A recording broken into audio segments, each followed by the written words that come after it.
Hello, hello, and welcome everyone back to another episode of Spooked Coast to Coast. We're on our third week of Halloween month, and we're doing things a little differently this week. We're not doing anything with paranormal. We're actually doing stuff with the folks that are unknown, right? Yes. All right. Joy and Joey from JJ Paranormal is always on the West Coast. What's up, gang? How you guys doing? Yo, yo. Good. How are you guys? Good, good, good. And we, as always, for every week since the beginning of the year, our 305 Paranormal, Jen and Mondo. And I'll let Jenny start up with the intros for our guest. All right. So this week we have authors of the book Who They Are and What They're Up to. See, I said it right. We have Leslie and Stephen Shaw. Both had experiences with UFO activity, and Leslie is a semi-retired journalist. Along with her husband, Stephen wrote the book Who They Are and What They're Up to. No, believe it or not, I have it wrong here. I wrote it wrong on the other side. Anyways, which is inspired by UFO experiences. See, I'm part dyslexic too. Maybe that's like an extra. I'm laughing because she just told us that everybody pronounces the book wrong. And I wrote it wrong. Almost going to do that moment. Yeah. Oh boy. All right, here we go, guys. Thank you guys all for being here. Yes. Chat room, thank you, and give a big welcome to Leslie and Stephen. How you guys doing? Welcome. Thank you for being on the show with us. Yes, thank you. Our pleasure for having us. Welcome. Yes, absolutely. So we have a real East Coast, West Coast thing going here. I mean, yeah.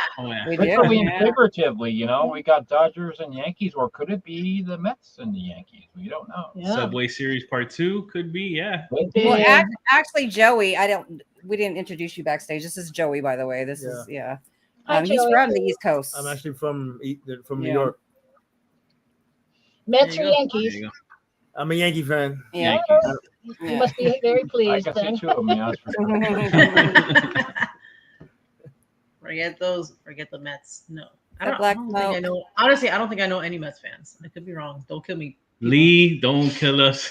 We're like one guy. We're going to your event next week. Don't kill us. Yeah, for real. So for the folks that never heard of your book, don't know much about you yet, haven't been introduced, let's start there as far as experiences. And did you have any experiences prior to meeting? Like, did you both have UFO experiences prior to getting together? No, not really. I didn't see anything until we had already been married. I saw my first UFO at age 46, but Stephen has been an experiencer since he was 3. Yeah, Wow. so it was something that for instance, we did not meet at a UFO convention or anything like that. It was different. I was her Tai Chi teacher, and I was an acupuncturist, and so we were both married to different people at the time, and we're eventually things change, and regardless, but she had always kind of wanted to believe in the things that I had experienced, but she was maybe a 98% believer of I still had that little kernel of doubt until I saw one for myself, and then I believed 100% after that. When we were together, yes, driving at night, going from Joshua Tree to Yucca Valley, which is like going towards Palm Springs, and kind of the higher desert.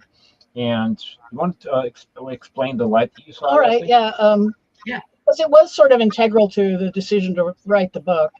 Like I said, I mostly believed what he was telling me all these years, and I wanted to. I'm a dutiful wife, but there was like little kernel of doubt. And then one night, 2005, January, I'm 46 years old, and we're both in the car driving at night. I'm the one behind the wheel, and I noticed a white light in the distance that was about twice as bright as Venus. And I thought, well, maybe it's a plane flying into Palm Springs Airport. But it didn't behave like a plane, and it didn't have those little blinky lights on the side, running lights. It was just a round white light. and it didn't move like a plane either. It slowly moved into the position of in front of us on the highway, and stopped. And we were driving towards it, and it might have been coming towards us because it was getting brighter and brighter. And then suddenly it took off north and was gone over the horizon in like so fast, like a quarter of a second, not even a half second. We estimated it was about 20,000 miles per hour. If we're guessing, we were guessing like 20,000 miles. Are you guys getting some feedback on your line, by the way? Can you hear a little bit? Yeah, I'm hearing it a little bit. Yeah. Yeah, I'm getting feedback too, so I'm not really sure whose end that is on. I don't hear anything. I hear everything. I hear more on your side, Leslie and Stefan, or Steven? Steven. Okay. Yeah, I'm kind of hearing it as a. Sorry about that. Let's turn everything down. Maybe that'll help. I don't know. It's not bad though. It's not. Yeah, I mean, I don't hear anything. Yeah. Okay, that's good. That's good. Sorry. And then the second one we saw together was in 2020. Yeah, and so this light visually so fast, it streaked out into a line and followed itself. That's how fast it went. And after that, I believed fully 100%. And that's when I said, we've been talking about writing a book. Let's do it. And we actually began our research in earnest at that point. Yeah. I started my research myself actually back in 1992 because there had been so many odd things that happened to myself and my family, which I later found out with going back 4 generations that I really needed to get some closure for myself as far as, was I just, going nuts, or were these things real? And it turned out that they were quite real, these interactions. Wow. I was told at the age of 3 that we had this family spirit guide, which is in the book, in the foreword of the book, called family spirit guide called 𝗟𝗏𝗽𝗀, that had been with the family for 4 generations.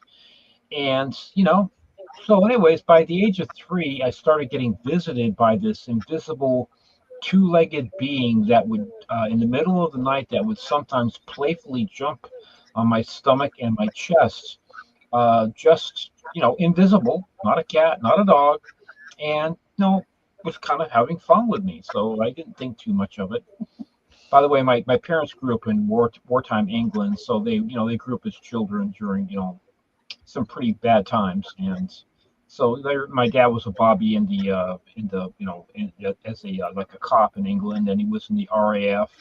So pretty no nonsense people. And they're very psychic group. My parents' side, my mom's side especially. Yeah, they going back 4 generations, the women in his family were almost all automatic writers. Wow. Nice. And in communication with this 𝗟𝗏𝗽𝗀 person, that he would kind of exert his influence and they would feel it, and then they would be compelled to go into a trance and write down what he wanted to impart. Yeah, like if somebody died, as an example, I saw that personally with my mom 3 different times. I mean, she picked me up when I was 9 years old from elementary school, just completely bawling. And I said, "Mommy, what's wrong?" He said, "Well, my mom just died." I said, "Well, your mom's in England, because I had been to England when I was 7, so I went to summer school there. So I said, "Well, did you get a call?" He says, "No, I did automatic writing, and I was told that my mom had just died and fallen down some, cobblestone stairs. And a day later, we got a call from England saying official word arrived. Official word. My dad, who had been engaged to my mom for like 7 years, they were like the old time relationship you'd hear like in movies. Like they met when they were 13 and 14 and were engaged for 7 years, and they ended up getting married when they were 21 years old. So.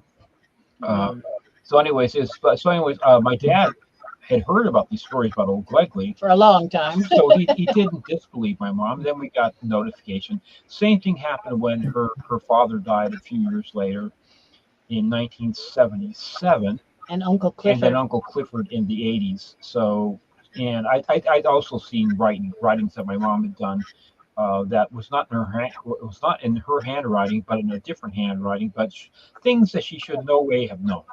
So, and I think it was your grandmother or your great grandmother, one of them, were actually able to do automatic writing in a language that she didn't know. My grandmother, yeah, she could write in both in English and in a different one. She didn't know what the language was, but it was just it was Arabic or something We like think that. it was, and we learned later that `𝗟𝗏𝗃 means friend in Tunisian, right? It means my friend in Tunisian, yes. So Tunisian, maybe. It could be. Yeah, this right. `𝗟𝗏𝗃 character, no matter who saw this `𝗟𝗏𝗃 character, always was the same shape. Was always 6.5 feet tall, skinny, sometimes wearing a hat, sometimes not. For me, `𝗟𝗏𝗃 appeared as a blue-white entity that was glowing. For my brother, he actually saw it when he was 16 as a tall gray. My uncle, an alien. Yeah. My uncle, whose life was saved when he was in the Royal Air Force in 1948, was told to get out of the tent that he was in. You know, it was a multi-man tent. You know, he was billeted in a multi-man tent. This is now Sri Lanka, which is still on. So anyways, `𝗟𝗏𝗃, this shows up and is dark, basically a black being wearing like a red hat, saying, you know, Douglas, you need to get out of this tent right now. Otherwise, you are going to get killed. And that's what he did. He got out of the tent, and about a minute and a half later, a raiding party came through with machetes and guns, and several of the officers were killed. And he told me this when I was a young adult. And the funny thing is that when his daughter turned of age where she could drive, Douglas bought her a Triumph, a white Triumph, you know, a sporty little, you know, British car. And guess what the license plate was? What? `𝗟𝗏𝗃. I was gonna say friend. No, Wow. `𝗟𝗏𝗃. Like he was `𝗟𝗏𝗃. thanking him for saving him. And when, you know, as we were doing research into the abduction phenomenon at the beginning, the theories at the time were that the aliens are just curious about us. They want a few samples for scientific reasons. No big deal. They'll take a sample, put you back, and it's no big deal. But that turned out to not really be what was going on.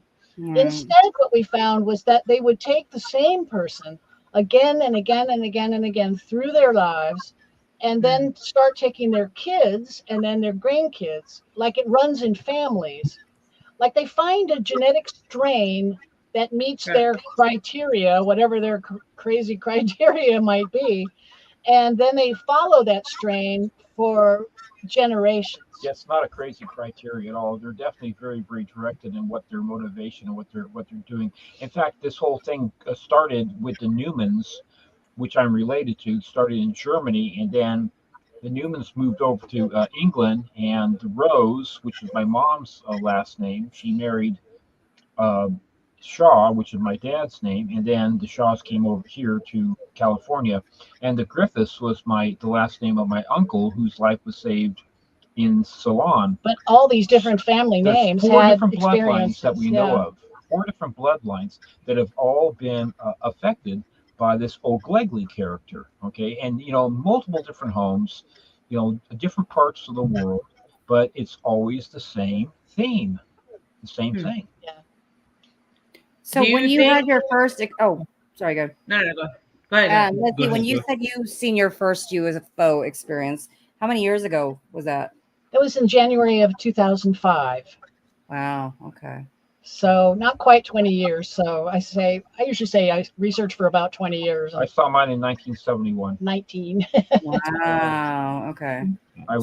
From 71, 75, are your interpretations of what you saw the same, or how different are they of what you saw? Right. 71 to 2005, or well, she saw it in 2005, and then you had 71. Yeah, mine first. I had seen 3 UFOs before she saw her first. Yeah, I was getting jealous. But were they the same? Did they look the same, or they did? No, they looked completely different. The one that I saw when this was early part of the year, so I would have been 10 because it was before I was born July 28th. I was the early part of the year in 71, so I would have been 10, and it was a bright orange globe that was moving horizontally from south to north at maybe about 500 feet in the air, and it kind of paused as it was going along, and I noticed it, and then it just continued going along. And I was mostly puzzled by it. I was trying to make sense of it. Is it a plane? Is it a helicopter? But it didn't look at all like that at all. And it was silent. It was silent. And so then I called Griffith Park Observatory the next day and asked him about it. I said, young man, we don't have our telescopes, pointed in that direction. So kind of blew him off. But during that time period in Woodland Hills and Tarzana, there were quite a number of UFO sightings. There was one famous one at a drive-in theater in Tarzana where a lot of people in the 70s saw a UFO just hovering right above and just kind of checking things out. I like in the book, I focused mostly on mass sightings. Because, an individual that sees something, they could be mistaken or lying or crazy or any number of possibilities. But when 300 people call the cops and say, there's a UFO in my backyard, then no, we like pretty much know what happened. Like Michigan. Yeah. Right. Yeah, the Michigan incident, for instance, 𝗟𝗓𝗏, one of our audience people has a question. Do you think people are chosen to see a UFO? Like certain people are chosen? What do you think? That is a really good question. I think there are attractors. There are types of attractors.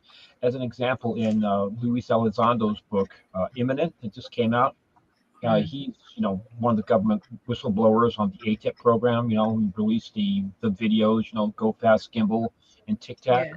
Okay, and it's made his life hell. Okay, lost his job, got harassed, and the whole bit. So anyway, what I found in his book that was interesting, he was taught in the program how to become a remote viewer. And you can be taught to become a remote viewer, which for people who don't know that, it's kind of like you go into a trance while you're awake and your astral body separates from your physical body and you can go and visit places and literally do like spying. Okay. This has been a program that has been promoted by the U.S. government and actually been sanctioned, for decades now. Project Stargate. Yeah, it's part of that thing, right? So anyway, I've been able to do astral projection for almost my entire life. I mean, it's not that hard to do.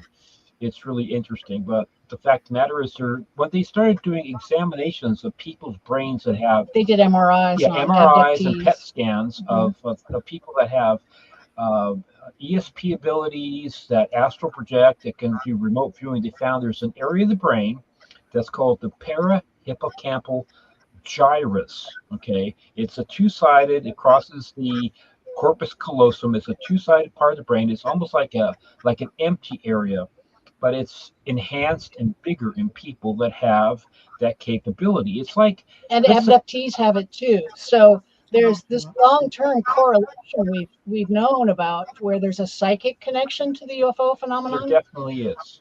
Now it's been confirmed medically. It's been proven. I'm sorry I interrupted you, dear. The psychic paranormal connections are definitely. And I try and keep it simple for people. For instance, let's say we can only listen to most people can only listen to one radio station, like say 97.1, but people that have this enhanced 𝗟𝗏𝗽𝗀𝗃 gyrus can listen to 97.3 and 96.9 or something along those lines. There's outside of the realm of the norm, just like people that are considered to be geniuses. You know how lonely most geniuses are in the world? They feel like they can't talk to anybody else. It's like they can talk a language nobody else can understand. And you know what? Sometimes it drives them nuts because they cannot communicate. It's just because they have an enhanced ability. And this seems to be one of the criteria that they used for choosing their abductees. Yes. And I think I've heard many testimonies about how people will spot a UFO in the sky and think to themselves, holy crap, there's a UFO. And it's startling. Reacts to being seen. Yes. Stops and comes towards them. I think they're almost kind of like out there trolling for people that have this possible psychic connection that they can make with them. A physical connection that actually, it's like, if for instance they don't communicate, having to learn 10,000 different languages. They communicate pretty much telepathically because it's a simpler way to communicate. It's more basic, than learning a language. You know, the English language is like 6 steps away from telepathy. I mean, telepathy is the most basic thing that we have. When a person thinks of the word tree, they don't think about how to spell tree in Swahili or English. They see the first thing picture they in see their is mind, a picture of you a know. tree. Yeah. That's Yeah, the way exactly. the way the brain lays down and encodes information chemically. It's not saying, how do I say that or spell it in English or whatever language it may be. You see the picture first. That's why the first languages were pictographic languages. Okay? Even ancient Sumerian had a Proto-Sumerian version that was correct. more hieroglyphic-like. You know. It's fascinating. We really understand a bit more how the brain works. Yeah. So do you see UFOs just with your naked eye, or do you use like telescopes or stuff to help you?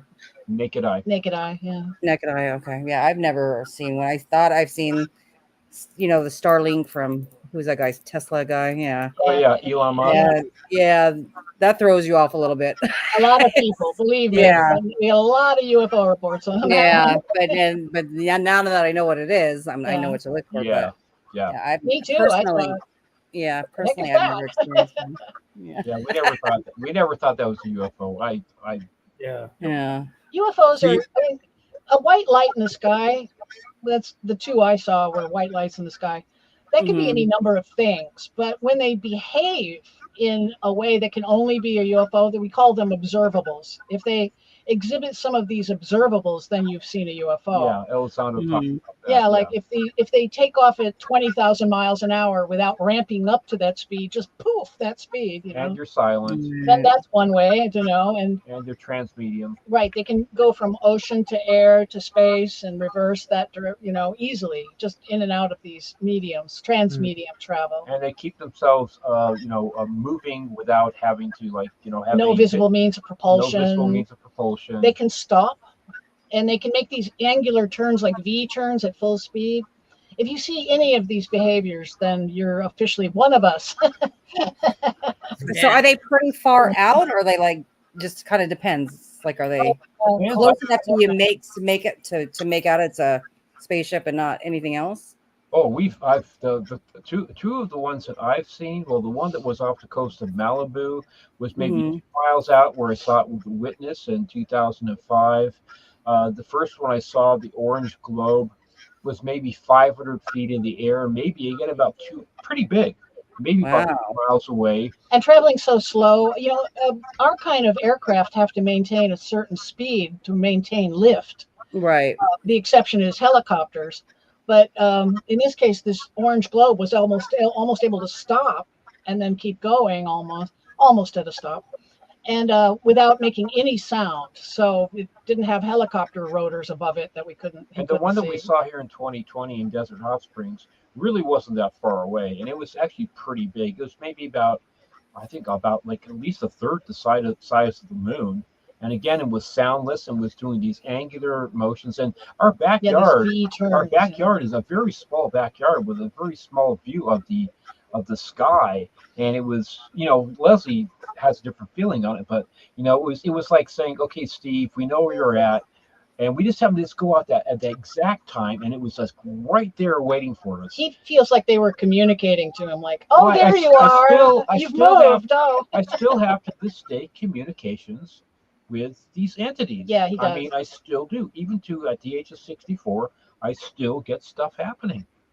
You know, I think, I would believe if you experienced that even as a child, that you would always come back to that. So you're like a magnet almost to them. Yeah, I am.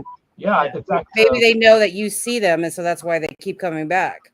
Well, yeah. Well, you know that documentary we just did, Who They Are, with Sky Island Storytelling.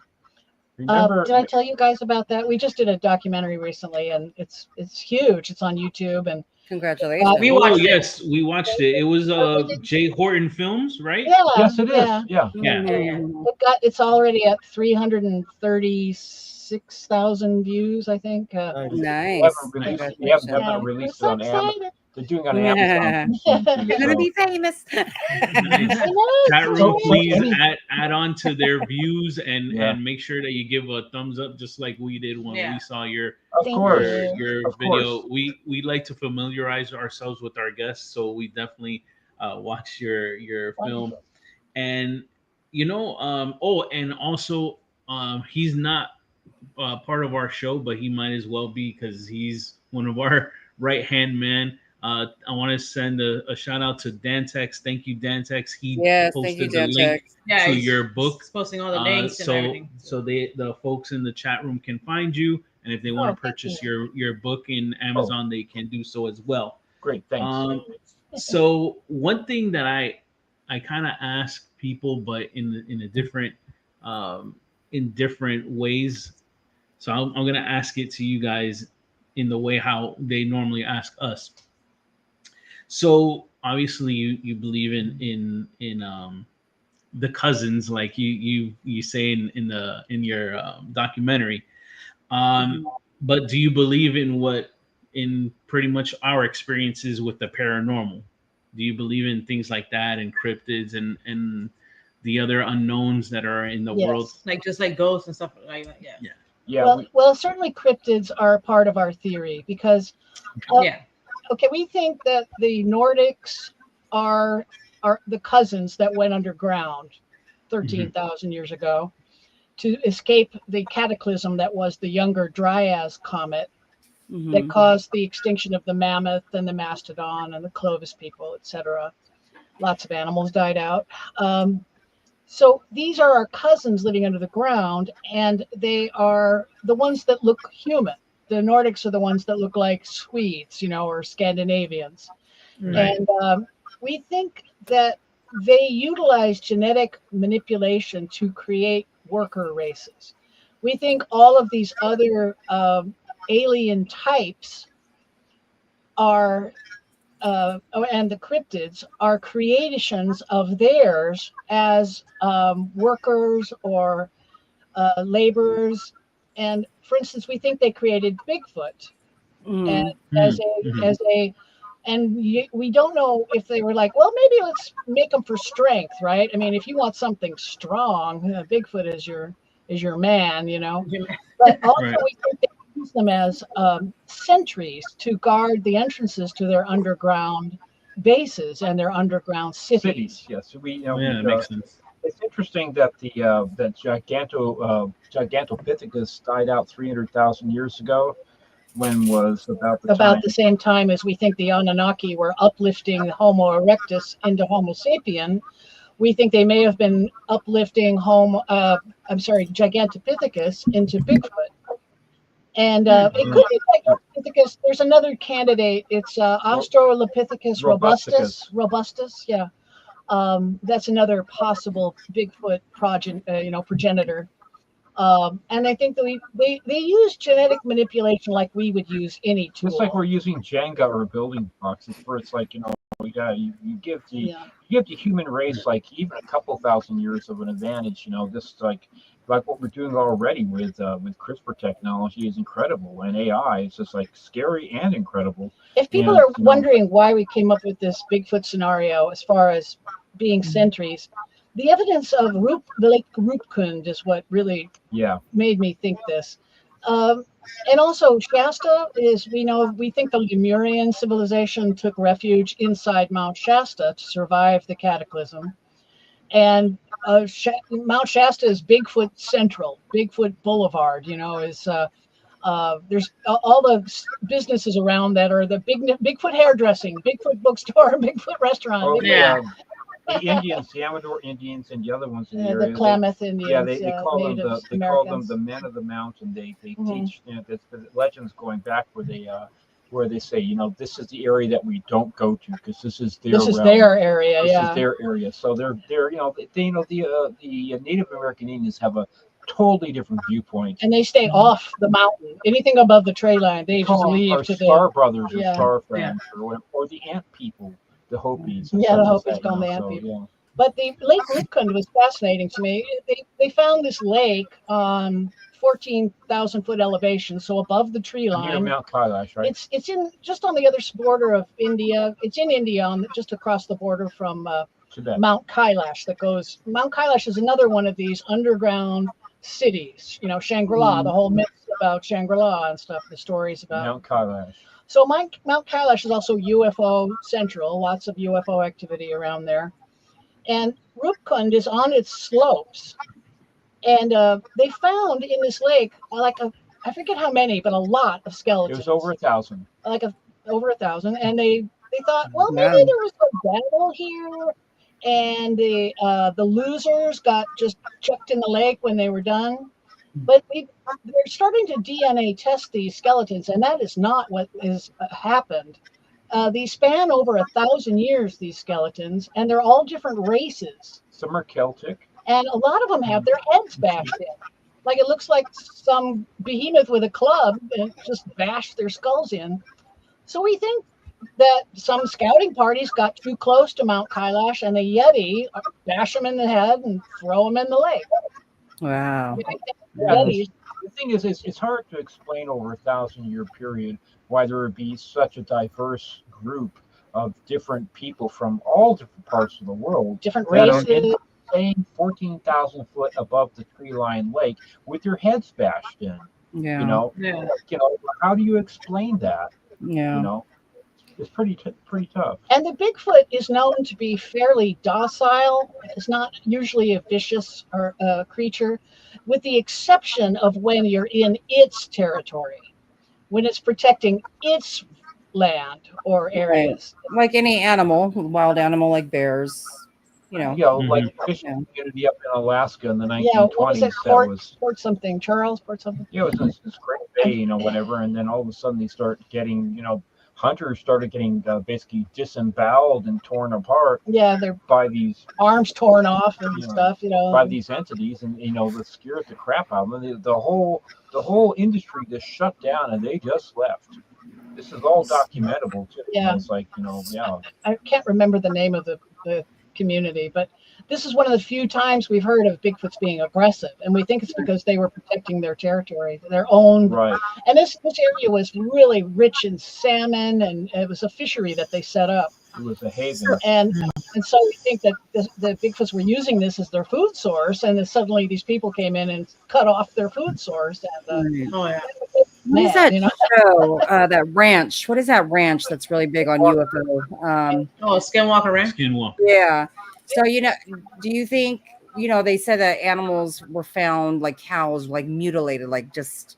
Yes. Do you think that's a Bigfoot type thing, or do you think that's an alien type thing, or do you think it's like one that we saw that was a daytime one? There were single cattle that had been separated from the rest of the herd. Let's back up a little. This is on the Skinwalker Ranch television show. Yeah. They actually interrupted a cattle mutilation, we think. This orb, one of these orbs, that Ryan Graves, the pilot, describes as 15 foot in diameter with a black cube inside spinning. We see these orbs all the time at Skinwalker. Every time they do something like they shoot a rocket or they do something to poke the bear, one of these orbs appears in the sky and starts monitoring what they're doing. So, the orb is considered a UFO, right? Oh, definitely. Yeah, a UFO. Yeah, different than an orb. Different. Okay. We think they use them as spy drones because we don't think they're manned craft. Right. Because they're the Ryan Graves described them as 15 foot in diameter, clear crystal glass spheres with a small black cube or a gray cube spinning inside.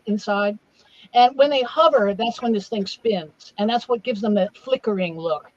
If you're seeing these orb videos all over YouTube and, Instagram and stuff, you almost always see them kind of flickering. And I think that's because this thing is spinning inside. So anyways, this is the daytime thing that happened. And this one of the vehicle, orbs, yeah. Yes, one of these, appeared. And parked itself above the cattle herd. Wow. And most of the cattle ran away, but one of them just keeled over and died. Well, what happened exactly? One was like standing alone, and this vehicle appeared right above it. You know, it's broad daylight, and then the thing just basically keeled over and died. They went over there and checked it out. And we think they interrupted the it had high levels of radiation coming off of it at the time. They got a vet out there. The vet couldn't explain it. The funny thing is that the local animals, like the coyotes and the other predators, they completely avoided this carcass. They won't touch them. They won't touch them. Yeah. That's weird. Yeah, that is weird. Yeah. So we think our cousins separated from us 13,000 years ago, went underground, kind of like the Deep Impact movie. You know how they saw this killer asteroid come in the Deep Impact movie, and it's like plan A is to send your Hollywood heroes up into space to blow up the asteroid. But plan B was to sink these deep underground arcs with our technology and our knowledge and our best people. And we think this is exactly what happened. Right. We saw the Younger Dryad comet coming. And they had foreknowledge, so they had to have advanced astronomy at least. So we think they took the animals of man underground with them. And these are animals that are almost entirely targeted. It's not just cattle, it's horses and sheep and goats. They're also targeted by this bizarre mutilation thing that they do. Were they taking specific parts off the animal? Yes. Hey, I'm still here, guys. I don't know what the hell happened to my but screen. we don't. Yeah. You can see me? No, we can't see, but we can hear you. But I see your name. No, I know. We can't see anything. My screen decided to like blank out, and we're still here, gang. We're still here. Have you tried logging all the way out and then coming back in? We'll try that. I don't know. Would that mess up the stream? No, because it shouldn't, because I'm still here, unless we hit end stream. Okay. Oh, okay. I remove it and then come back. Oh shit, maybe it will, because you're on the main account, right? No, yeah. They're on the main account, yeah. You guys have I removed it. Switched from side to side, right? Oh, just because the main one disappeared, so they become the main ones. Okay. So you're using you logged in as Spook Coast to Coast, right? Yeah. Yeah, so it might mess it up because mine's a second account attached to this. I don't know. Okay. I don't know. Nope. See, I remove it from the backstage and then I come back in. Well, maybe leave studio and I'll come back. Keep talking. Okay. I'll leave the studio. Sorry. So you said as far as the animals, horses, you said cows. Yes. The animals that are mostly, not entirely, sometimes wild animals are also targeted. Mostly domesticated but it's animals. almost entirely the domesticated animals of man. Were they taking a specific part of each animal? Yes, yeah. The sky-facing eye on cattle, the tongue frequently, and the sex organs. The sex organs for sure, and also all the blood. Yeah, they desanguinate the animals entirely in a very short period of time. Yeah. What do you guys think they're doing with those parts? Are they studying them? Are they eating them? Are they? I think cow blood. Certain animals are actually fairly close to mankind as far as as far as like percentage wise, cats are like about 90% the same as we are. DNA. DNA wise. Cattle aren't that far away either, especially pigs. But what I think happens, they took these animals with them underground, and I think both them and their animals are becoming less viable. Right. Living underground for so long. And now they need regular infusions of DNA from surface humans and surface beasts. And with the animals, they just kill them and take the blood and the sex organs, and maybe the eyes are a delicacy. I have no idea why they would want the eye too. But the way they kill these things and cut them apart is bizarre. The eye is in a perfect circle around the eye. Oh yeah, they're back! Yay! Yes. Yeah, I'm too fascinated right now to want to leave. The eye is taken out. In other words, it's cauterized. In other words, you're using heat as they take it out and cut it so that it's all basically so there's no blood dripping. So it's done very, very surgically. And we can't cauterize as we cut, which looks like these things have been done. Right. And so we think they're taking DNA from surface animals and surface humans to reinvigorate their population's viability. There's all kinds of things that could be doing with it too. For instance, in World War II, we learned how that you could take seawater, a purified version of seawater, and temporarily use it as a substitute for blood and plasma. Blood plasma, because it has all the minerals that is supposed to be in healthy blood. For instance, also too, instead of using in the right ratio, instead of using morphine, they would do a coffee enemas, for as a painkiller. I mean, things that we've come up with, we've found. So they're definitely probably have a less viable herd of cattle and other domesticated animals. So we think that for sure. But as far as also for the total amount of blood, they could easily be able to probably use it for multiple different uses. And we don't know how we think that the Greys especially are genetically engineered worker race. They're the way they behave very robot-like, and they don't have any emotions. Even when they're terrifying their victims, they don't care, and they never wonder what to do next. They never stand around going, oh, wait, what do we do next? It's always, they're very goal-driven, this, like they're programmed or pre-programmed.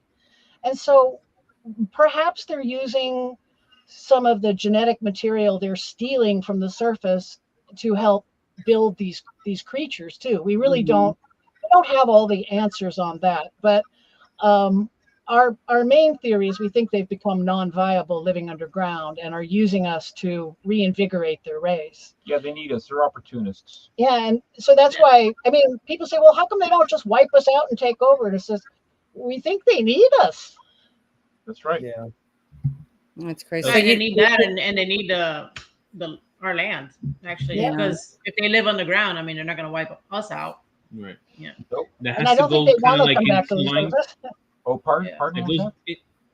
It goes in line with what you were saying with the nuclear weapons as well. Yes. Oh, yes. They're one of the two messages they always are giving, even like to the kids in Zimbabwe back in the early 90s, saying that, hey, take better care of the planet and stop with the nukes. Yeah, that seems to be the message they send whenever they get a chance to send a message to us. Because they're always around anything that has like nuclear bases and stuff like that. It's like they're on top of it, Yep. In fact, maybe is that where you think that's where they get their energy from, or their power source, or? We think things like along certain ley lines and basically like the Earth acupuncture points. They use that as for I think pyramids are a combination of things. In ancient times, they were always described as coming down in fiery chariots. So in biblical times, we think they were using good old-fashioned rockets, to move to me, around. that's like, to me, if they're always found around those areas, I would think that was like their oxygen to be here. Sure. Like we need oxygen. That could be their oxygen to be able to come to Earth. I don't know. This is a theory. It could, I don't know. So we're talking about them as being cousins. So we're not really talking about them being interdimensionals or light beings or extra. No, we're talking about them being us. And they're not really extraterrestrials, except that we think they might have some bases around our solar system, like on the moon.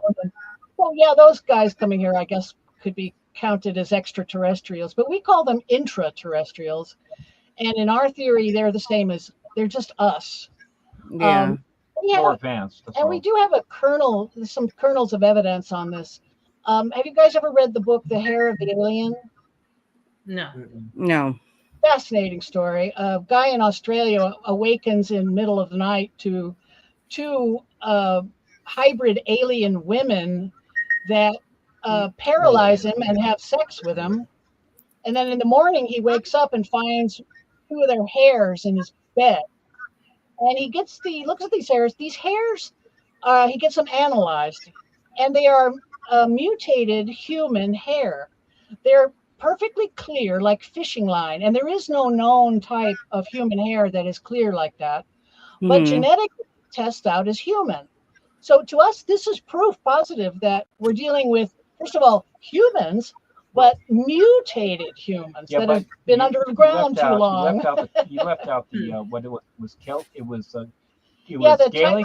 hair a bizarre human. Gaelic Basque and like a type of Chinese that's basically Mongolian. Makes up only 1% of the Chinese population. So very, very bizarre mix. Bizarre mix of DNA, but human DNA. So speaking of that topic, somebody just asked the alien bodies that were found in Mexico, or I don't know what country that was. What do you think? Do you mean the little mummies? Little people? Yeah. I'm assuming. Yes, actually, we got to study one of the 3D William Galison. Yeah, Will Galison was at Contact in the Desert, and 2 years ago, and we met him, and he brought one of the 3D printed things of these creatures, and I got to hold it and examine it closely, and at first I thought, well, this looks kind of real, like these are definitely bones, and this is definitely a hand is like structured like a hand, and it had an extra knuckle on one of the fingers, but otherwise it looked like a pretty normal hand. Its neck was strange. It was missing a vertebrae. But the back, the spine, looked like it was just cross sections of a femur getting slowly smaller. So it could never have been a living creature, because you know how the spine is. The spine has to have all these openings for the nerves to radiate out from the spinal cord, right? So these cross sections of femur couldn't possibly have ever been a real living spine. Right. And then when we heard later that these are 1,000-year-old constructed creature mummies, it made sense to us that they took llama fetuses that give it that crazy looking head that looks like an alien type of head, and so it was. So you think it was fake? It was it was leaning that way. He was on the Howard Hughes show out of England when Howard Hughes was still, like, about 2 years ago, was still doing his show, and he as kind of admitted to that they. I don't want to say fake, because we don't know their intentions for building these things. Maybe they just thought it was fun, or maybe they had some ritualistic reason. Right, ritualistic purpose or something, but. And maybe they intended to pass them off 1,000 years from now as fakes to us people. Well, that's really that's what you call a stretch. Yeah. That's what you call forward thinking. So, but when we found out that the Yankees are going to win again in 3024. So, what do you guys think of Area 51? I got to know this, since you guys are, Oh, it does exist. Oh, yeah. Well, the first UFO crash that we're aware of in the United States happened in 1941 in Missouri, Cape Girardeau, Missouri. And it didn't have the media circus around it that Roswell had later. In this case, they were able to grab the evidence and sequester it off to Wright-Patterson, where they were doing their studies. But at that point, I think they decided that Wright-Patterson, a few years go by and Roswell happens, and I think Wright-Patterson wasn't secure enough. So then they created Area 51, the secret base out in the desert north of Nevada. I mean, Las Vegas. I'm sorry. And in Area 51, there is a second, even more secret area called S4 that Bob Starr spoke of. Yes. And we know it exists because people who are watching Area 51 from the mountains with telescopes and stuff, they've seen these convoys leave the main base part and travel way out into the desert where there's supposedly nothing. I think there's stuff out there. Yeah. So definitely we agree with Lazar. We believe Lazar, and everything that has come out since about Lazar has only gone to corroborating his testimony. Yeah, element 115. So you do think they have aliens there? They're just not telling the public. Yeah. Many crash ships and alien bodies. Just the testimony of the coroner that had to make those. They had to quickly make these pine boxes for, like, children. Yeah. Children-sized pine boxes. He's talking about Roswell. Roswell, yes. Roswell, after the crash, the local mortician was asked if he could provide several child-sized coffins to the base, and these coffins were later seen and by other whistleblowers, and and then what's his name? Corso, Philip Corso. Philip Corso. He saw the aliens in transit. He opened up a crate he wasn't supposed to open up, and sure enough, there was the great alien. There were rumors too that there was. Do you think there's more than one Area 51 throughout the United States? There's Area 52 out of Salt Lake area. Yeah. Oh, yeah. Different names, not the same, obviously, but yeah, different types. Base, you know? I'm sure there's 𝗶𝗂𝗀𝗃𝗃, which is like way in the middle of nowhere, middle of snowland. And then there's the 𝗿𝗶 Air Force Base in New Mexico, under the 𝗟𝗶𝗃𝗃 Mesa of New Mexico. It's another secret underground base that. I heard that one. Yeah, that's a big. Yeah, pretty famous in the ufology circles circles in too. Great Britain too that are hidden. So yeah, China's definitely got them. Yeah. So we think our government became aware of them. We don't know exactly when, but certainly by the time they had a crash ship in their lap in 1941, then we know they knew.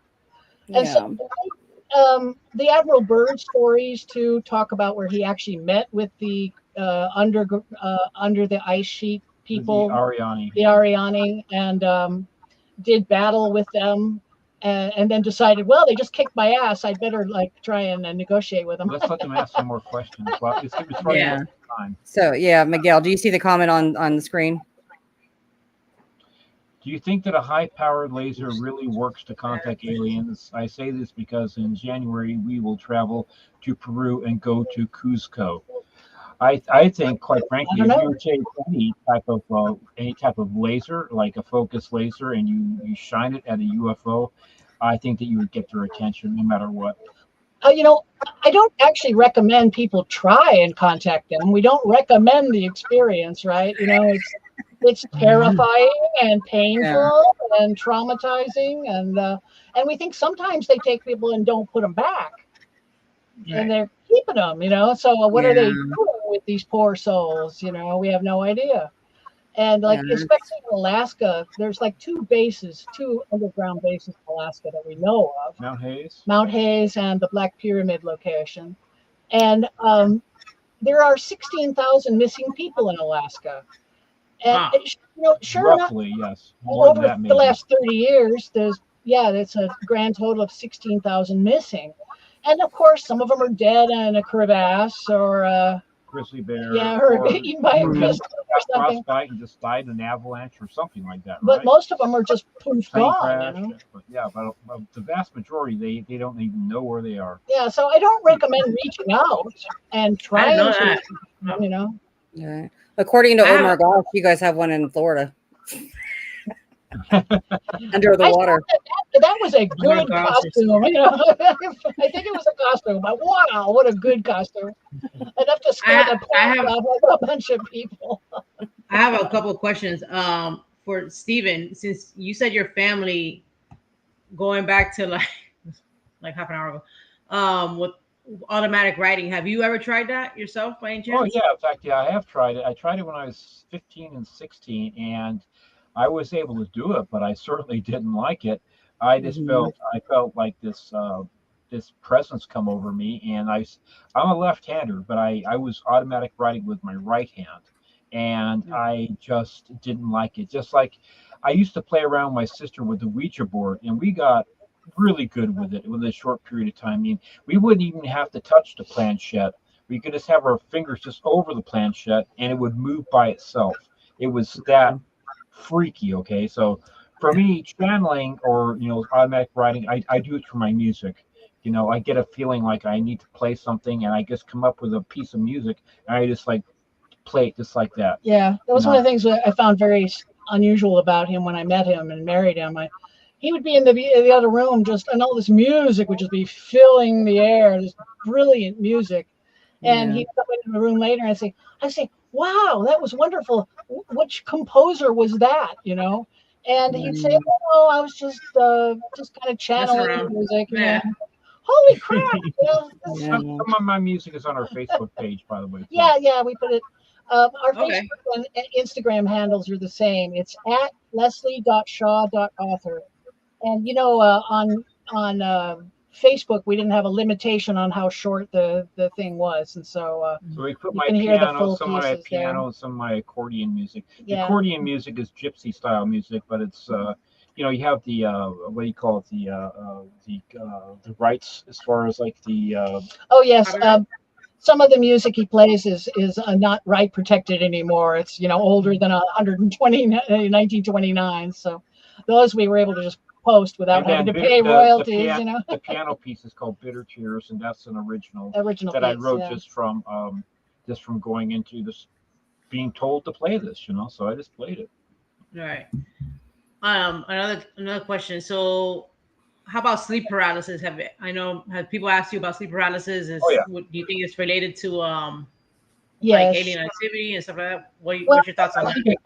I'll answer this. Okay. I think it can be misinterpreted for that. I know that I've heard of people seeing weird things happen during sleep paralysis. Yeah. But one of the differences is that during sleep paralysis, you feel terrified generally, and you can't move. Okay, now the difference is when my coins were magnetized, I could move my left-hand side, and I was definitely awake. I wasn't in any dream state. And the other times it's happened too, I've been awake. I've been able to get out of bed and they go back to sleep. I've been awake. I've been alert. Some people, sleep paralysis apparently is a real thing, but it's different than when you're being visited by an alien. When we were studying, chakra, well, Kundalini raising activities, we studied them for a few years together. And one of the ways they teach you to astral project is that in between sleep and wake is a state called the hypnagogic state. And the hypnopomp. And if you can reach it from a wakefulness down towards it, and that's hypnagogic, or from sleep up into it, and that's hypnopomp. But either way, you're in this state in between where you're consciously awake, but your body can't move. You're frozen and paralyzed. Well, not completely frozen and paralyzed. And then you're like out of it. Trust me, I know. Let me get my point across here. And then, but what we were taught, this is a moment of power. Like, it's not a moment of vulnerability. This is when you can actually purposely astral project. You can separate your body from your physical body and do astral projection, which is fun, and I recommend it. But you are able to see, while you're in the state, you're able to see into the astral realm. And I think that's what people are seeing, all kinds of bizarre creatures and animals and monsters and everything. It's because they're actually able to see into the astral realm. True. Yeah. I never even thought about that. Yeah. Yeah, and I've also seen it too as maybe like a partial interruption between the conscious and the subconscious mind, where you're still kind of like the veil is temporarily lifted, where sometimes you will be seeing things that may, for some people, maybe some things that are in their subconscious mind that, you know, are bothering them. But when you're in the hypnagogic or hypnopompic state, you still have the choice of waking up and getting up if you want to. But if you go with it, and you're not fearful of it, you can actually, like Leslie says, that's a time of power where now you can separate your bodies, but it's a conscious separating. If you're doing it with a purpose and an intention, you say, okay, now I've separated, I want to go see Egypt. You know, if that's what your true feeling and intent is, it's going to lead you there, you know. So, and for beginners, the astral body will respond to mental commands. So let's say you find yourself stuck in this hypnagogic state, and you can't move, and you're seeing bizarre creatures, and you're afraid, and you feel paralyzed or vulnerable. Say to yourself, I want to get out of my body. And the astral body will rise up out of the body. And then I want to go see Egypt, and it'll go there and see Egypt. And after a while, you'll be able to feel the difference between the astral body and the physical body. Learning how to ride a bike. Yeah, but in the beginning, what happens is you try and move the astral body and you move the physical body, and you just slam right back into the body.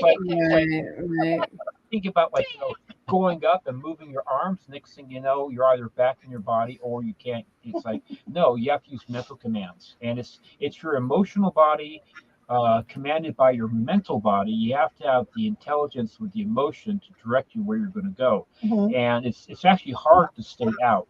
Yeah, it's harder to stay out than it is to go. And people don't get lost in the astral realm. No. There's this, they call it the silver cord, although it's invisible.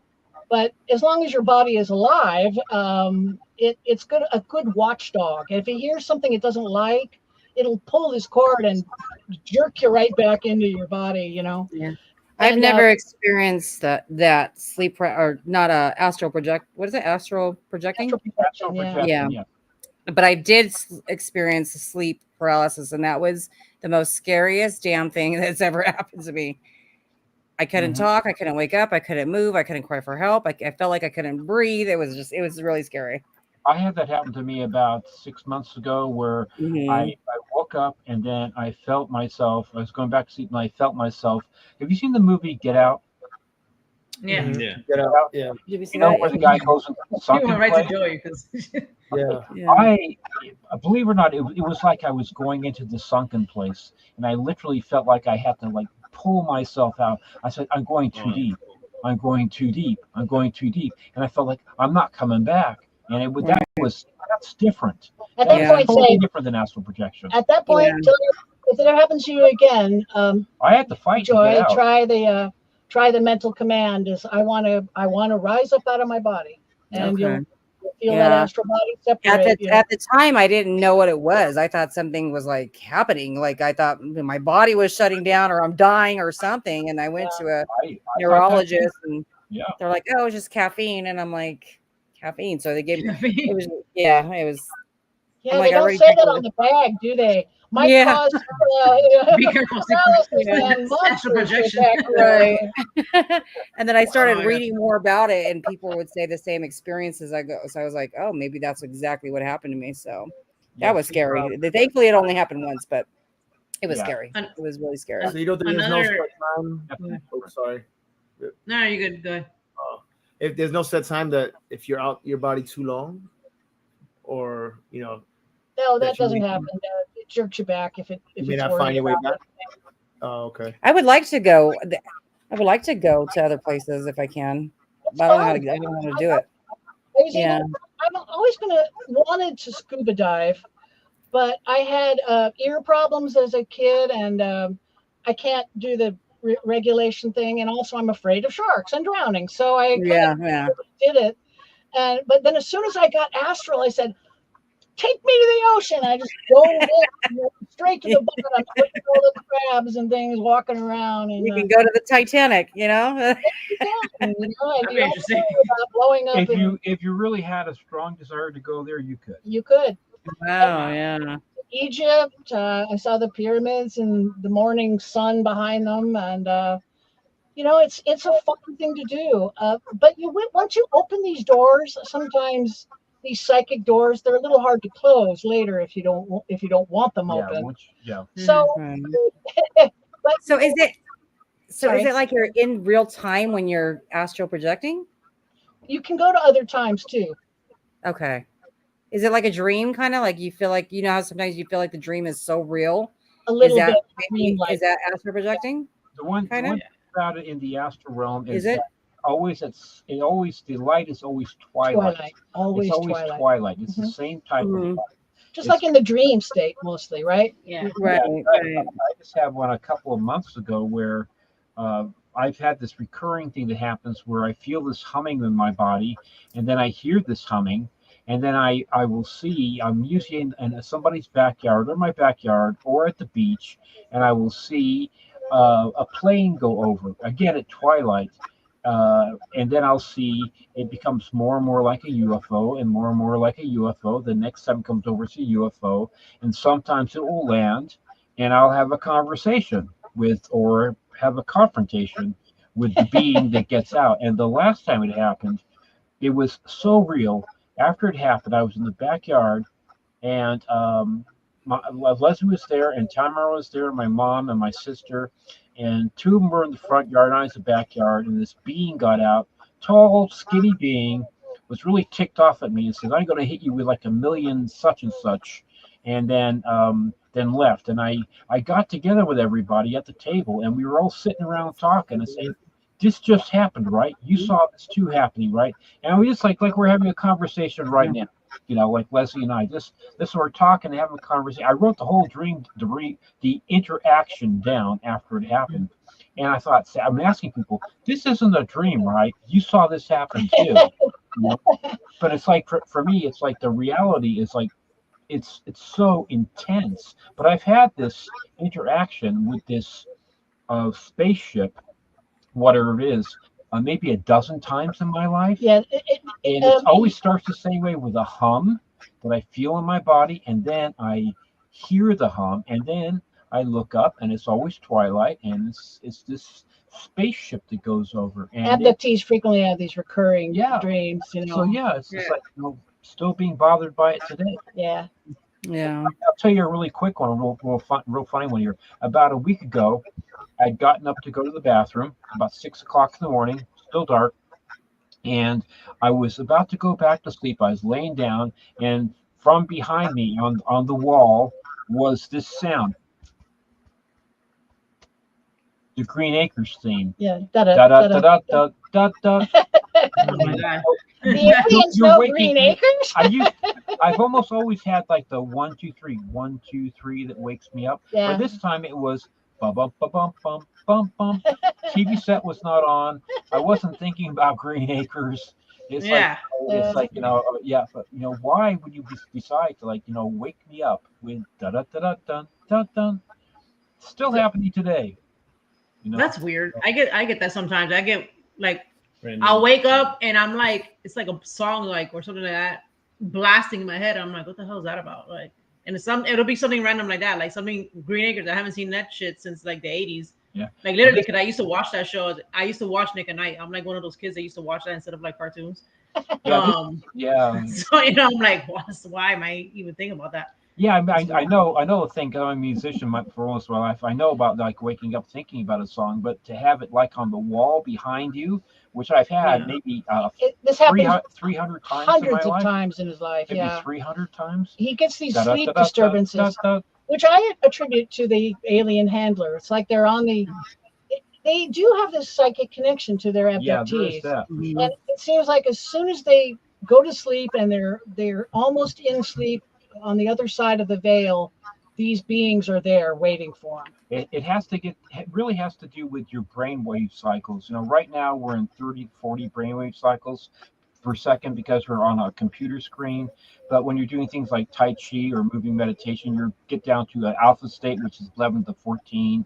Then you get into theta, then you get into delta. When you get closer to delta, or between theta and delta, like about 5 to 6 cycles, your whole receptivity changes. Your whole brain, the way your brain works and everything, your frequency just completely changes. So like, that's really a lot of what it is. It's being able to get yourself into that lowered, brainwave state. It totally changes, you can, that's why hypnosis can work, but it has to be, somebody who says they can hypnotize you over at the computer screen is lying to you. Okay, because you're not in the right brainwave state. Yeah, I don't think I'm able to be hypnotized anyway. So only 10% of people can be. Yeah. When I try to meditate, like I'm listening to theta or I don't think I wouldn't even waste my time or money. I don't think I can do it. But then I think the ghost phenomenon is actually a different thing entirely. Like Stephen, again, being very psychic in his youth, he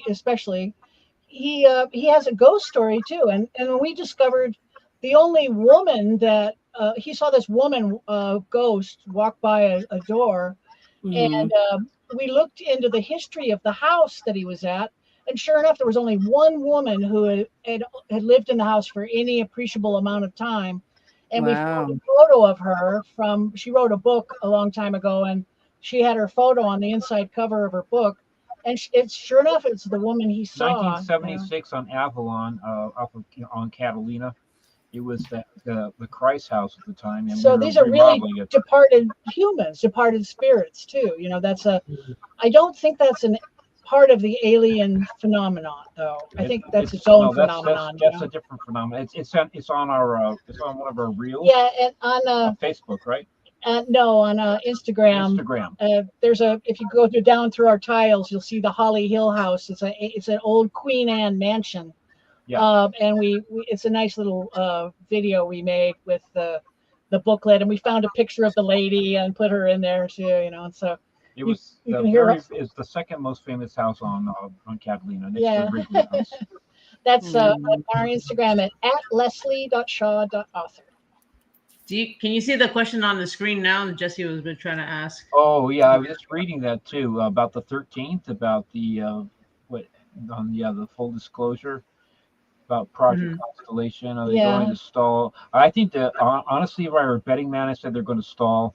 Yeah, I don't see a heck of a lot of motivation. We've heard so many, disclosure's coming, and then it doesn't, and then it's coming, and it doesn't. And there's a powerful faction inside the Pentagon that never wants this to come out, and they are powerful. And so I feel like we're getting closer.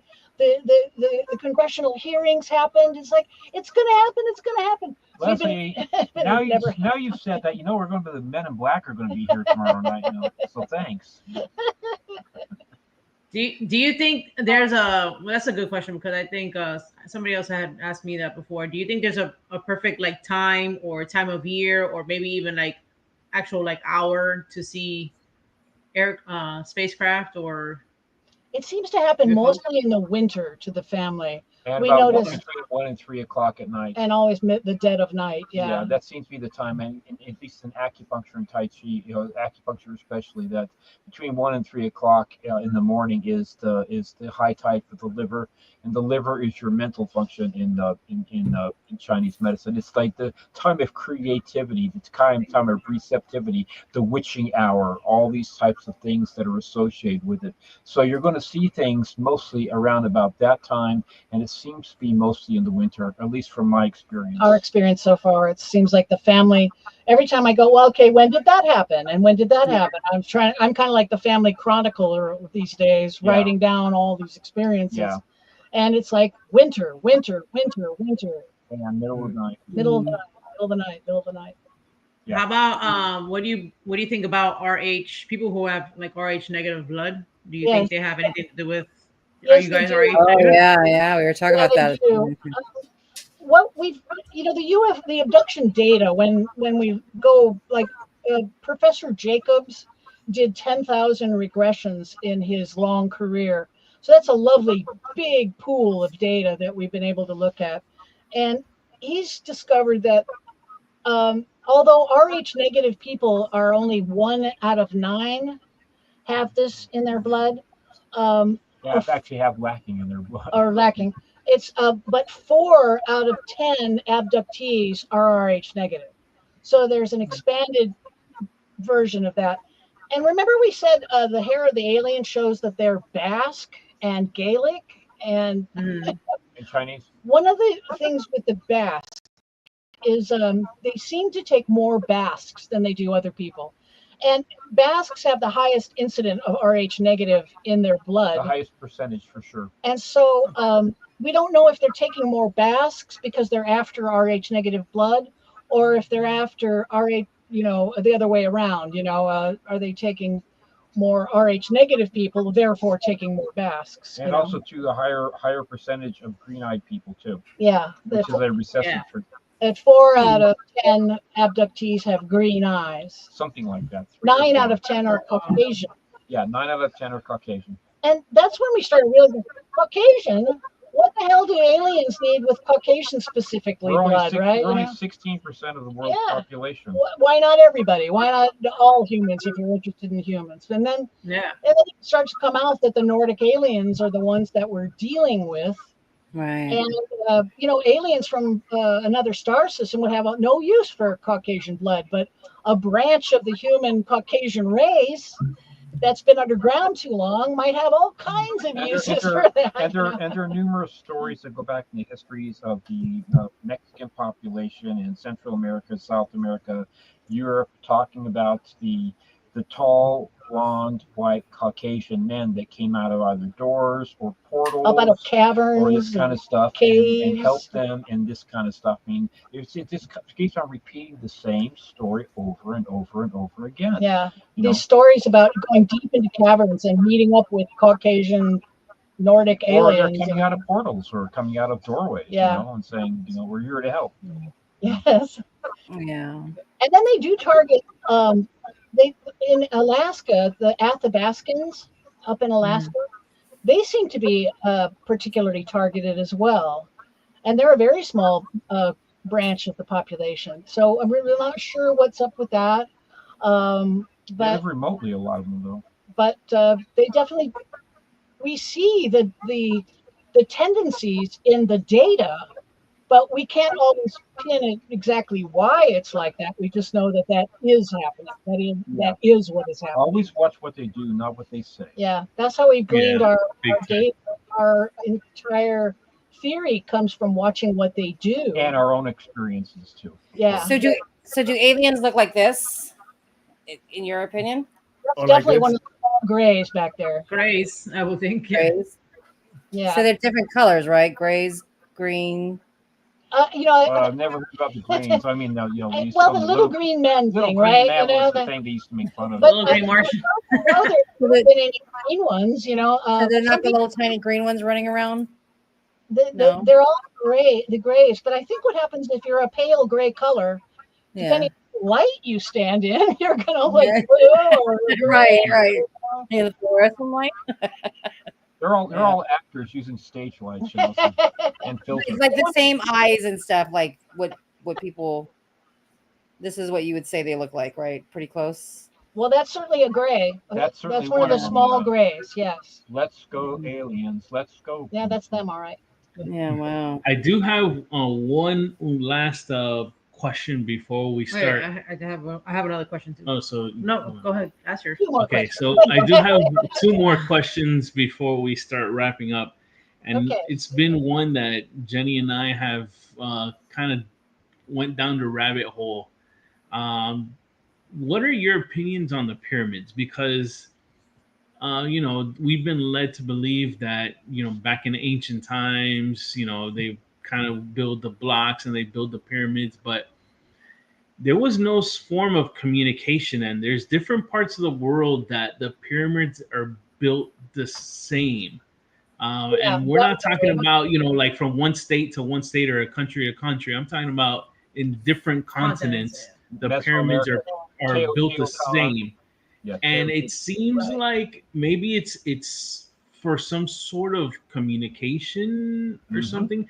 But my opinion, well, I wanted to pick your brains on it in reference to, obviously, I don't think it was us that built them. But why? Is it to communicate, or what is your perception on that? We have you read Christopher Dunn's book called The Pyramid Power Plant? I highly recommend it if you haven't read it. He has a theory that plays out with a lot of evidence that the pyramids were actually power plants. That in the Great Pyramid, there's a chamber at the bottom that has these 2 shafts that feed into it. And one side has got, what was the one side? Hydrated zinc, and the other side is lined with muriatic acid. And if you mix those 2 things together, they create hydrogen gas. And we think that then the hydrogen gas created in these chambers was then filtered up into the main chamber, where they had machines in those little alcoves that stimulated the molecules. It's like a microwave frequency. And once you stimulate hydrogen gas molecules, that's a fuel source. It's a way of utilizing power somehow. So I really think that these pyramids are built. They are certainly not built as tombs. I want to say they are not tombs. Nobody was ever buried in these things. And Egyptians were terrified of having their graves robbed. The last place they would entomb themselves would be the most conspicuous building in the world, right? Edith Jones. And so, and also the Sitchin has Zecharia Sitchin in his 12th Planet book. He has a very interesting theory on the source of the Great Pyramids that he believes they were built 10,000 years ago by the Anunnaki. And we think that this might be true because the people that they are attributing the building of the structure to They were copper tool using people. They didn't even have bronze tools. And that's ridiculous. The main chamber of the Great Pyramid is lined with granite, rose granite from 600 miles south. And you can take a copper tool and bang it all day on that, and you'll just wreck the tool. You know, there's no way they were cutting these blocks, you know, with these copper tools. They were also Exactly. used for communication as well as power plants. Yes. And they certainly could have been. Sitchin thought they were using them as beacons for their spaceships to land, like triangulation beacons, you know, and maybe he was right. That's what I was kind of thinking of too. Like maybe it was a way for them to be able to kind of like maybe like a lighthouse, if you will, like for boats to go into land. Maybe they would use that as a form of lighthouse. Maybe, yeah, in a sense, they definitely were for power and for communication and probably other things too. And all these Egyptian painting. There's a lot of paintings deep underground where there's no light. And they didn't have torches. The rooms are not covered in soot from torches. We think they actually had light bulbs. Some of the Egyptian hieroglyphs clearly look like a light bulb, and they have these hooked up to looks like these Baghdad battery kind of things. Like the 𝗟𝗶𝗸𝗀𝗘, right? And the Baghdad battery. Yeah, so we think they had electricity, or something like that. They had definitely a way of illuminating for sure. That's cool. I know you know John from Dairyland Frights. You guys on his show, right? Buddy too. Yes. So he had a question that I guess he didn't, maybe after the thought, he wanted to ask you, and that was he wanted to know when an alien may introduce themselves. What's your opinion? To the public at large, and what's stopping them, you think, from like landing in Joy's front yard and getting out of the ship and say, what's up, Joey?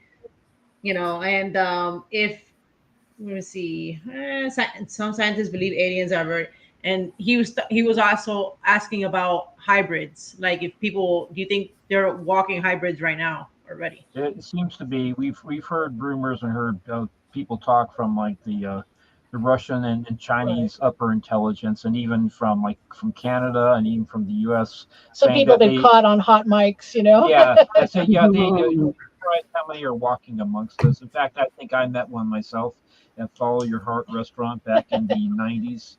I mean, he just was so odd, and I remember him to this day. And I've met a lot of people, we all have right in our lives, but he just made this impression on me that just was like, I still remember it to this day. That's like, was this guy like a hybrid or alien?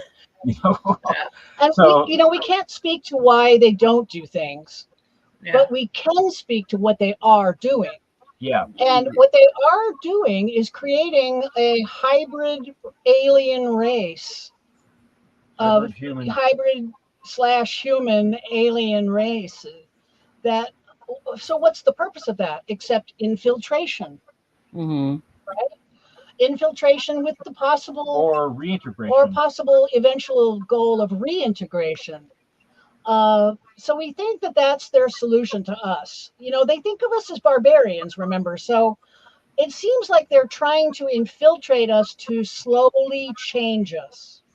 Yeah, it's taken a long time. A long time. But, I think we have changed. It's just that it's hard to notice it appreciably from our perspective. Yeah. But think about, like when you read Victor Hugo, where they're, in Paris, they would have on Sunday, they would have Pillory Day. The Hunchback of Notre Dame? Yeah, the Hunchback of Notre Dame. So it was like fun to pack a picnic lunch and go down and watch the executions and the beatings and the pillory and cheer it on, And the heads being put on the yeah, and I think we've kind of evolved a little from that. We're not quite as barbaric as we were. We just kill differently now. Yeah, we're a little more efficient at killing, that's for sure. So it's a little hard to be for sure, but it seems like they're infiltrating us, and we think their goal is to change us. Remember, they wanted us to denuclearize. That was the main goal they had with their meetings with Eisenhower. and they did not get what they wanted.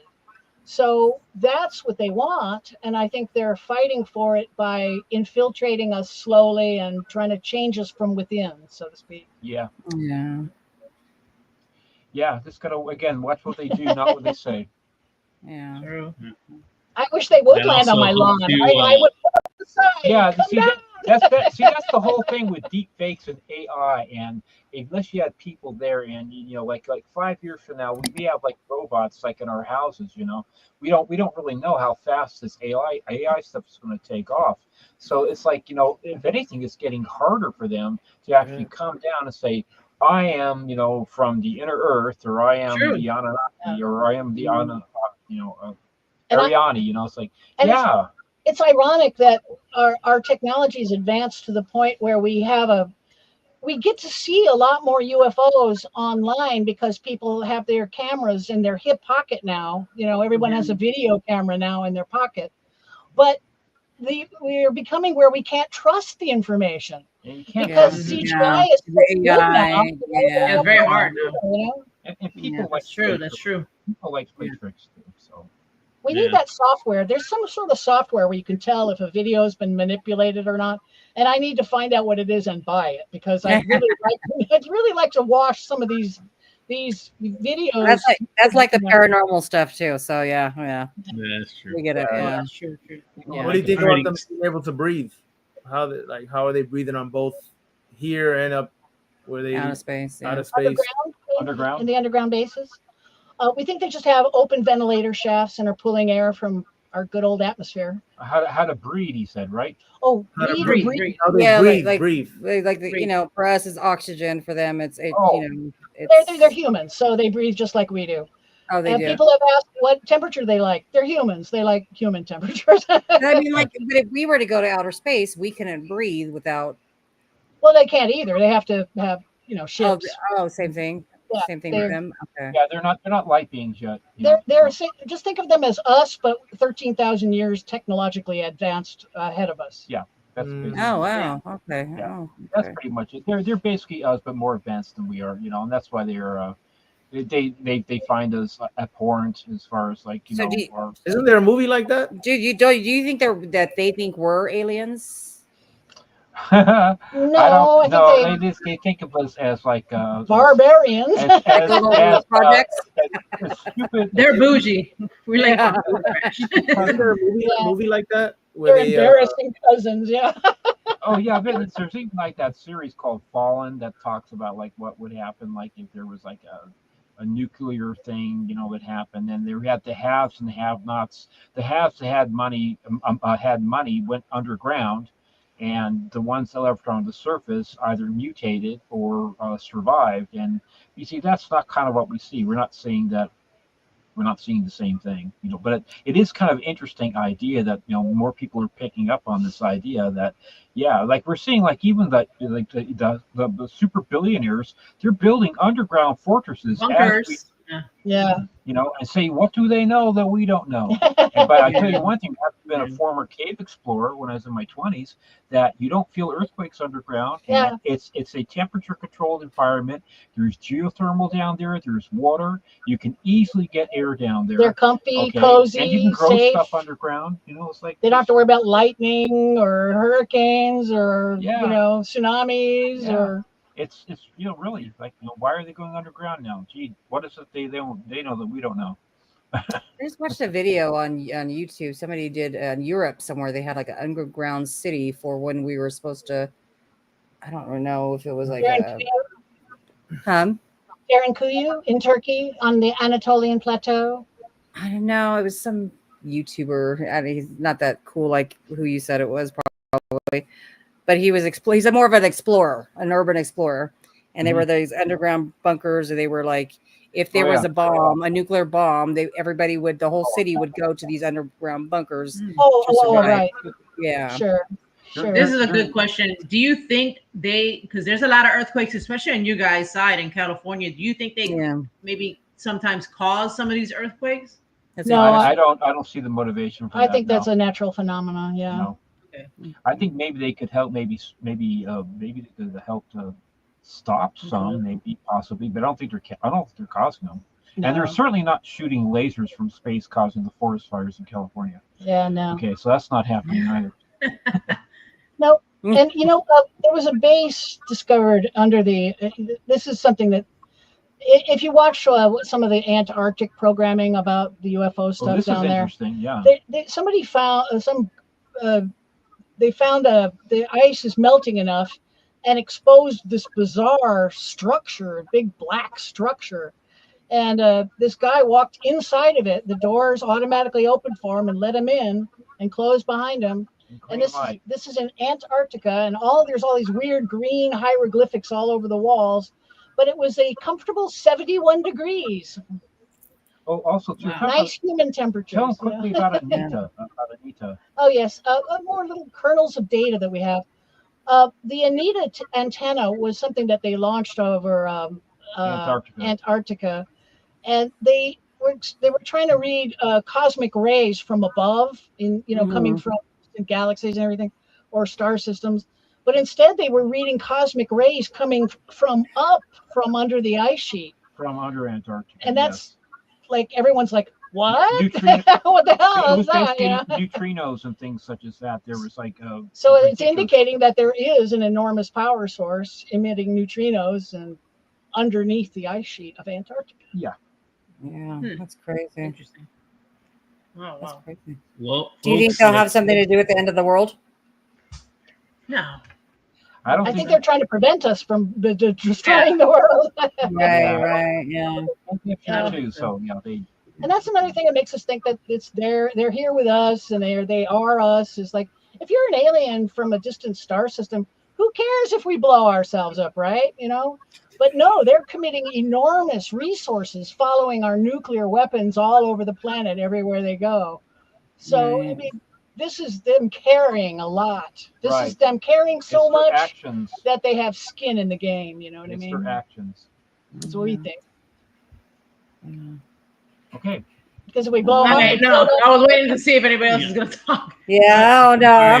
We're already getting to that end of the show. Yeah. Leslie and Stephen, please stay on before when we do wrap up. Wait. Let them tell everybody where to find them. Exactly please. what I was going to get. Yeah, so, sure. all the folks, please make sure that you watch them at Who They Are. It's their full documentary that you can check out on YouTube. And you can also search it as j.horton films. And Leslie and Stephen, where can they find you at? Plug your social.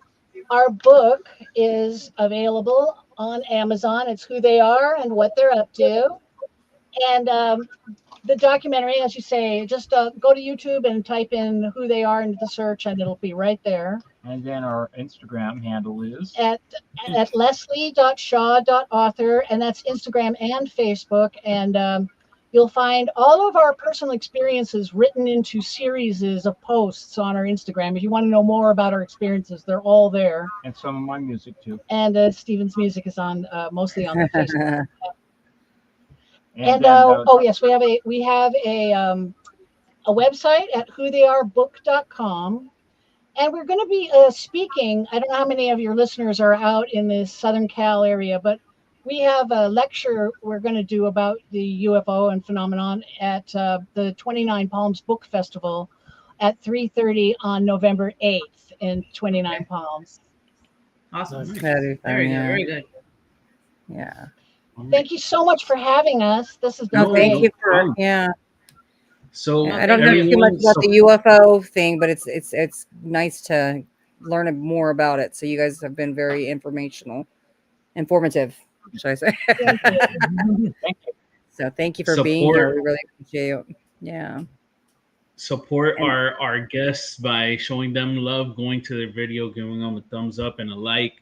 As well, we have some of our former guests that have new videos out, so please check them out. So we have spectral researchers 𝗹𝗶𝗃𝗀𝗀. She came out with a part 4 of Hamilton 3 days ago. Our friend Yvette with the dolls episode. She has Haunting Angels, actually an episode with James from another one of our friends in the chat. An episode that's coming out this Friday, so stay tuned for that. And one of our very first friends that invited us to his show ever, Mike from Paranormal Road Trippers, he came out with an episode of the Silver Queen yesterday. So definitely check them out. So next week, we will not be doing a live. We will actually, Jenny and I will be at a convention with our good friend Lee that we had an episode with at the beginning of the year. So we'll be hosting an event over there with them. But like we always do, we don't leave you guys. Don't be naked and afraid. Naked and afraid. We'll be afraid to be naked. But anyway, we actually have a part 2 with some returning guests, Joy's Dolls. So please tune in with that. That investigation got really good, really quick. So definitely totally unexpected. And you have haunted dolls? I do. Yes. Cool. Please tune in. Tune in next week. We got some interesting. We got some pretty interesting stuff. Yeah. So we actually, like I was telling you, we won't be live, but you actually will have 3 chances to see these beautiful faces live. Oh wow. Yours more than mine. So tomorrow you can check us out at our former guest Ron 𝗟𝗏𝗘𝗀 with the crew at Entities Voices Paranormal Evidence 𝗍𝗶. You can check us out at their show tomorrow, Monday night at 9:00. On Thursday, we'll be on a former guest of ours, Brandon. I Came With Fire. Which you know, Brandon. That's how I actually met you guys. Yeah. We'll be on with Brandon, our good friend. Yeah. And on Friday, we're actually going to be live on set with Telemundo. Yes. We're going to be part of their morning show this coming Friday. Wonderful. So tune into all that. It's a busy ass week. Show some love. We have a vacation this week, both of us from work, and we're busy. It's not vacation. And we have a video coming out soon when I feel like editing it with Corey and Michael Hanna. Ooh, everybody knows Michael Hanna. So. A lot of you guys that love Michael Hanna in the chat definitely show some love. Yeah. And I would like for you guys to talk to Michael Hanna. That would be great. Yeah. And I share out anything you guys send, whether it's involved, we're involved or not. I will reshare it out. I'll reshare it out. Yeah. Just keep us in the loop. Thank you. That's the only way we're gonna grow as a community is para-unity. We all have each other's backs. I want to say good night to Miguel's daughter Soledad because they were watching us in the big screen from another country. From go ahead. El Salvador, right? No, I thought you were gonna say. No, muchas gracias Soledad por estar en nuestro programa esta noche y que descanses. There you go. See what he said. Yeah, so you're being watched. South America, America, all over the place. Yeah. There you go. All right. Good night, guys. Don't leave. I want to take a picture with you guys really quick. And I'm just going to end the live now. Okay. All right. Everybody, we'll see you next week for the pre-recording. Don't forget. Bye. Bye. Yes, it's a good one. Go Yankees. So lean towards me.